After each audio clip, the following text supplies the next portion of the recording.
Quelle serait la sentence des bad guys pour leur crime à la Ocean Eleven avec une équipe tirée de Zootopia? Avec en prime le professeur Marmelade, nos criminels seront jugés comme des humains parce que même s'ils sont des animaux, la population humaine a élu comme mairesse un renard et le meilleur espoir pour l'avenir de l'humanité, c'est un cochon d'Inde. Quoique avec comment la société se porte présentement, on serait peut-être mieux géré par le duo poilu. Le film commence avec Monsieur Loup et Monsieur Serpent qui discutent en mode Pulp Fiction et à la surprise générale, ils payent leur dîner mais gâchent le tout en traversant la rue sur un feu rouge. La population est aussi calme à leur présence que quand on joue à GTA et on comprend que c'est pas pour leur folie piétonnière mais plus parce qu'ils ont la fâcheuse habitude de voler des banques. Qui dit vol de banque dit poursuite policière et nos criminels sont des professionnels dans une équipe avec une tarentule qui trafique les feux de circulation et elle est de loin meilleure que moi en informatique. Mon plus gros talent niveau ordinateur, c'est d'exceller dans le domaine de repousser durant des mois des mises à jour. Le groupe est également composé d'un piranha au syndrome de Napoléon et un requin qui est le maître du déguisement. Oh, c'est une chose de s'introduire grâce à une fausse moustache, mais c'est encore plus impressionnant voler la Mona Lisa. À quel point il est bon pour berner les gens sur le fait qu'un énorme requin est une madame du 16e siècle. Il y a aussi la possibilité que les gens sont stupides. De retour à la poursuite,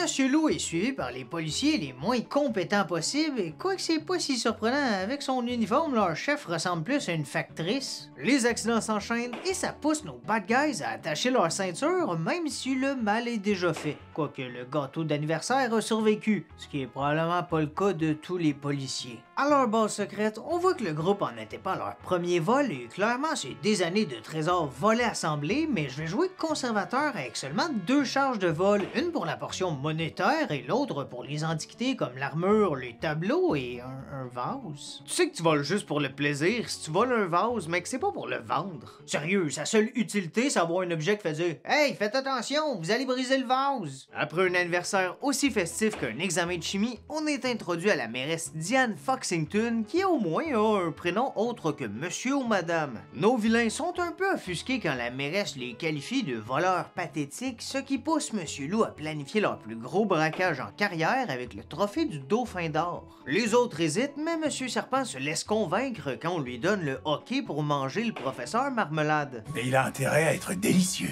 À sa défense, c'est vrai qu'il y a un nom appétissant. Si je mange des escargots, je serais jamais capable de dire non à un petit professeur Marmelade à l'ail. Le plan commence par notre groupe commettant une fraude avec des déguisements aussi efficaces que Clark Kent. Vous êtes les seuls animaux à quel point la population est pas alerte. Oh, le serpent, c'est pas clair là. Je pense qu'il va avoir l'air riche, mais il ressemble juste à un valet prétentieux. Ça lui permet quand même d'entrer par infraction via les considérations où il essaie d'être le plus subtil possible, mais c'est pas facile quand t'abandonnes des preuves à grands coups de dépôt illégal. De son côté, le chef de la bande parle à la mairesse avant de commencer une séquence de vol avec sa bague. Il enchaîne avec la carte d'entrée de la police qui était au moins nécessaire, contrairement aux 2 portefeuilles et du collier de perles. On a déjà vu les montagnes d'or dans leur cachette secrète, le loup peut vraiment pas aller plus bas que de voler des honnêtes citoyens de dos.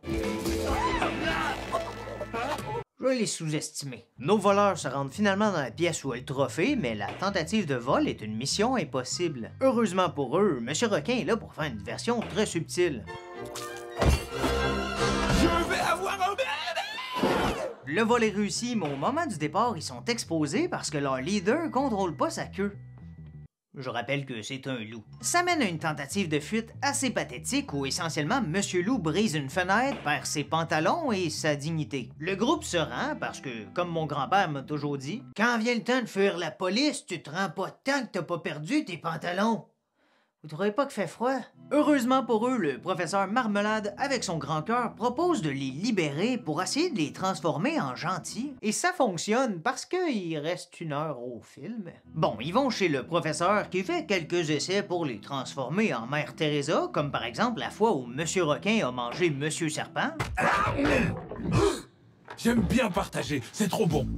Le rongeur décide de jouer sur leur force et les faire entrer par effraction dans un laboratoire pour libérer des cochons d'Inde, ce qui est bien moralement, mais illégal. La portion entrée se passe bien grâce entre autres aux dents de la mer qui se fait passer pour le père d'un scientifique assez désespéré pour confondre son père avec un poisson. Je pense que le plus triste, c'est de réaliser qu'il va penser avoir été abandonné une 2e fois. Le serpent se porte volontaire pour aller libérer les cochons d'Inde et il en profite pour se remplir l'estomac au même niveau faut que moi quand j'apprends que le buffet charge un extra pour le gaspillage. Les autres essaient de sauver les petites bestioles poilues parce que c'était un peu ça le plan initial, mais finalement avec la porte qui ouvre, la ville a maintenant un gros problème de rongeurs. La mairesse est fâchée, mais abandonne pas la transformation en gentil parce que mettre les criminels les plus craints de l'histoire derrière les barreaux, c'est pas la solution, c'est pas pour ça qu'on a des prisons. Faut garder de la place pour les gens qui payent pas leur amende de stationnement. Monsieur Loup sauve un chat et comme c'est filmé, ça devient viral. Parce que dans cet univers-là, l'internet est encore à ses débuts et les vidéos de chats, c'est la chose la plus incroyable. Ils sont donc invités à la remise du trophée qu'ils ont essayé de voler parce que qu'est-ce qui pourrait mal tourner?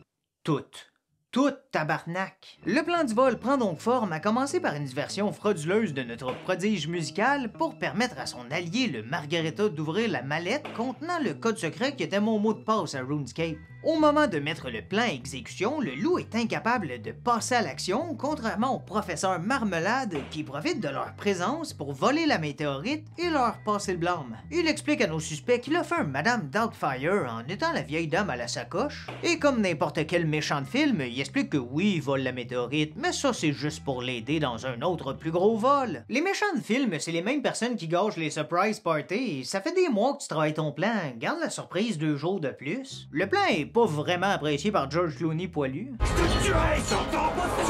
Sa menace de mort est le dernier clou dans le cercueil de la liberté du groupe, parce que c'est vraiment la pire chose qu'ils ont fait depuis le début. Une fois Alcatraz, qui perd un peu de son utilité quand un des criminels est un requin. Bonne chance pour vous évader et passer l'océan avec dans l'équipe l'équivalent d'un bateau à moteur. Pour l'instant, sortir est pas la priorité. Monsieur Serpent veut régler ses différends face à son ancien meilleur ami avec un petit assaut. Finalement, ils ont même pas besoin de se forcer pour l'évasion parce que quelqu'un vient détruire tous les gardes pour ouvrir la voie vers la sortie. Évidemment, c'est la mairesse, c'est un bon retournement même si c'est pas très surprenant. Sans aucun jugement, j'ai jamais vu une personne au pouvoir avec un piercing au sourcil. Quoique j'aurais tellement aimé voir la reine Elisabeth se présenter dans une conférence de presse avec un tatou de larmes sous l'œil. Bref, le plan devient donc d'arrêter le rongeur colérique dans sa domination du monde alors qu'on le voit avec un casque qui lui permet de contrôler l'esprit des autres cochons d'Inde. Si je pouvais contrôler l'esprit de n'importe qui, je veux pas être raciste, mais les cochons d'Inde seraient la dernière espèce que je prendrais. Oh, tout serait un meilleur choix que l'animal qui peut mourir parce qu'il est surpris. Marmelade prévoit voler la coquette somme de 1 milliard et je me demande combien il prévoit de donner à son bras droit. Pour vrai, il y a de l'air d'un gars qui fait tout ça pour 18 $ et un sandwich. Nos bandits ont évidemment des différences, se séparent et même si le reste du groupe refuse d'aider Lou, il n'y a pas vraiment de crime ici, c'est pas illégal de décider de pas mettre sa vie en danger pour sauver le monde. Heureusement pour notre nouveau héros, il a l'aide de Diane et il va en avoir de besoin parce que Marmelade commence son vol des camions avec l'argent et c'est pas fait de façon très sécuritaire. À partir d'ici, la majorité des crimes faits par les bad guys vont l'être pour sauver la ville, donc beaucoup vont être pardonnés, mais pas tout, comme dirait la mairesse. Et ensuite, tout sera pardonné. Je sais pas si on peut dire tout, mais ce sera un début. Nos 2 mammifères entrent dans le repère du nouveau méchant, mais tout ça est un piège dans lequel Marmelade va s'additionner 2 charges de séquestration. Il en profite pour voler la bague, qu'honnêtement, je sais plus trop est à qui. Pour vrai, Diane l'a initialement volée avant que le loup lui vole pour se la refaire voler par Diane qui lui donne avant que lui redonne pour finalement se la faire voler par une tartinade aux agrumes. Ouf. On apprend ensuite qu'un duo improbable s'est formé entre Monsieur Serpent et son repas favori. Ça se garde de plus en plus pour nos 2 intrus alors que l'adorable vilain demande à son associé de les tuer, mais moi c'est pas ce que je retiens. Doudou! Finis-les.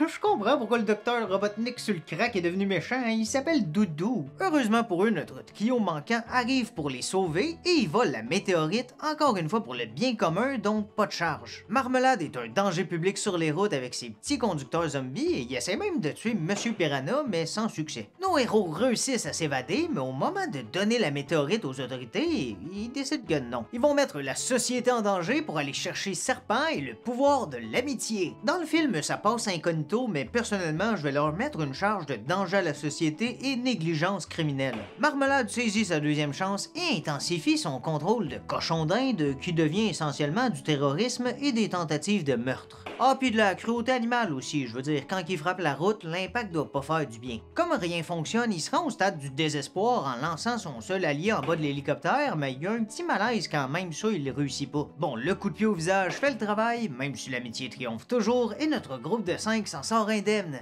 et avec leurs pantalons. Maintenant que son casque est détruit, Marmelade est aussi dangereux qu'un cochon d'Inde. Bon, il n'y a pas vraiment d'autre façon d'imager ça. Nos criminels, eux, se rendent à la police et on apprend même que Monsieur Serpent les avait pas vraiment trahis, il avait juste infiltré l'ennemi de la manière la plus stupide possible. Il était collé dessus, là, il aurait pu juste l'avaler, c'est la seule fois que c'était le geste noble. Après l'arrestation de Marmelade, on a un flash-forward d'1 an où nos bad guys sortent de prison pour bonne conduite, mais moi, je suis pas aussi clément dans mes sentences. C'est ce qui conclut le procès du film Les Bad Guys. N'hésitez pas à vous abonner pour ne pas manquer la suite, et d'ici là, moi je vous dis, évitez la prison.